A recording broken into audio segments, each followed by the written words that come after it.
Hello everyone. So I was thinking of what to record a video about, and one of the ideas that I got was to, well, I was in a bit of a sad mood recently.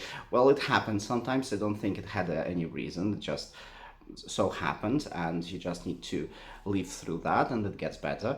Well, yes, I'm feeling better now, so not as sad as I was a couple of days ago. But it got me thinking that quite often we actually need something to help us get out of that sad mood or something, or just regular boredom or things like that.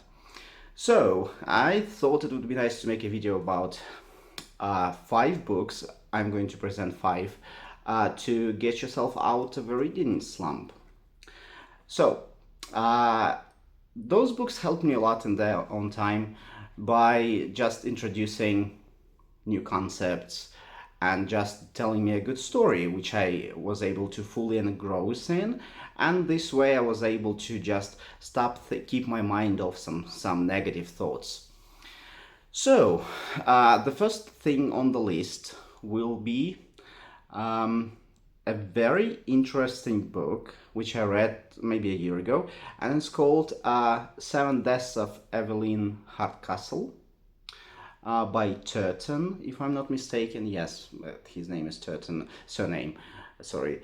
So the book is basically a big conundrum or a big riddle which you need to solve. The plot follows a man who wakes up in different bodies in the same house and see things from their perspectives.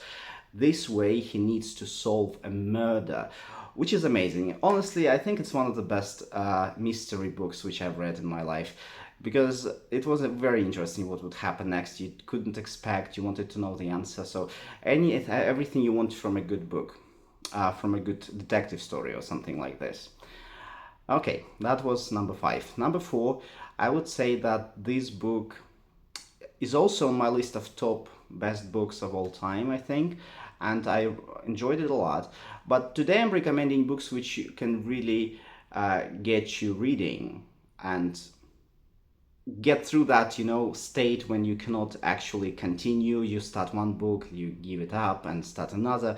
So this book is actually a book about books. It's called The 13th Tale, and this book is basically about a woman travels to a famous writer to write her biography. And we know that in the story, something terrible happens, which had a huge impact on that writer, and no one knows what it is. And you keep guessing until the end. But the story itself is very interesting. There are a lot of different plot twists and things like that. So, and it also has this love for books, which you can see because I definitely cherished her love of books a lot and tried to put that into this narrative. Okay, so this was number 4. Number 3, it's a short story. Well, it's an like novelette or something like this. So, and it's called The Woman in Black. Probably you're familiar with the film, which starred that Daniel Radcliffe from Harry Potter. And the film was good as well, but I first read the book. And actually was one of the best ghost stories which I've read. Very succinct, but at the same time with a lot of interesting details, and it puts you in this state of fearing the unknown and being a little afraid. I think that's what a good book does. So I think if you're in a reading slump, it's a really good one for you to get out of it, because you will be intrigued, interested, and maybe a little bit scared at some points.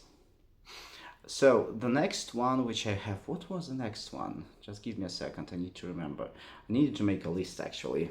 So, yeah, we had that. Okay, this one. It's a book by Elie Wiesel, and it's called The Night. Whereas the previous ones were like entertaining reads, so this one is more serious.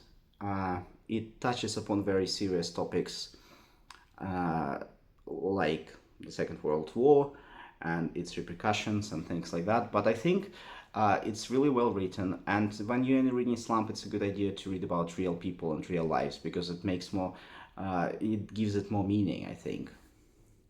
And last but not least, is an amazing book by, I think her name is Tana French. Yes.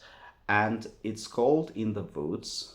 I remember it actually got me out of a very difficult situation mentally. And by reading, I could just get distracted for that necessary amount of time to actually forget some of the things I was thinking about. But anyway, I really think it's a good detective story. It's well, I wouldn't say that it's somehow um, groundbreaking, not really. But it's still a very well set piece of work, and I think that she manages to present all the characters in a very lively and believable manner. And you are just interested in following their lives and trying to solve the murder. So, I think that was five. So I think that if you feel like you're in a reading slump or you are just a bit bored or you don't know what to do, those books would get definitely get a lot of your attention. So try. Have you read any of those? Please tell me in the comments.